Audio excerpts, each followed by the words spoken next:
Angel, the linear tactical series. Written by Janie Crouch. Narrated by Tom Campbell. Chapter 1. Most people would call Jordan Reiss a fool for standing out in her front yard in the middle of a storm. Actually, fool would probably be the nicest thing anyone in Oak Creek, Wyoming had called her in nearly a decade. Why waste their energy on a word as benign as fool when they had much more creative options to describe someone from the Reiss family? Thief, liar, con artist, murderer. And those choices were only if the name-callers wanted to stick with the truth. She'd actually been found guilty of vehicular homicide, so it wasn't premeditated murder. But no matter what it was called, it wasn't ever going to bring back the mother and toddler she'd killed when she'd fallen asleep behind the wheel. If fool was the worst thing someone in this town called her, she would take it.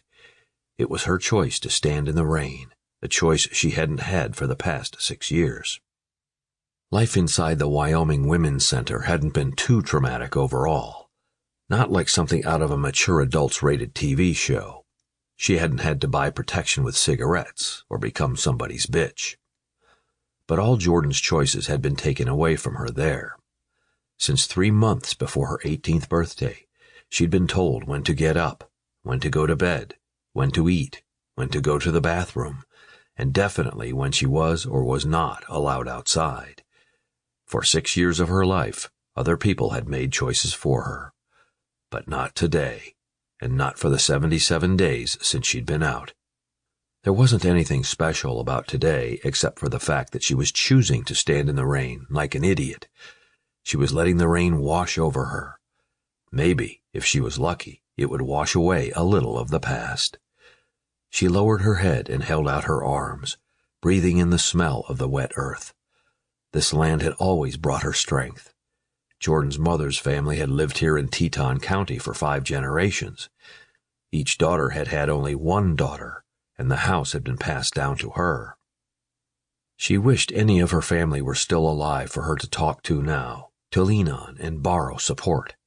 But she only had one family member left, one she had no interest in talking to, even if anyone, particularly law enforcement, knew where her father was. He'd lit out 8 years ago, taking everything of any value with him, including most of the town's retirement funds. He'd left a lot of people in dire straits. No, she didn't want to talk to him. Suddenly, standing outside in the rain took more energy than she... Sample complete. Ready to continue?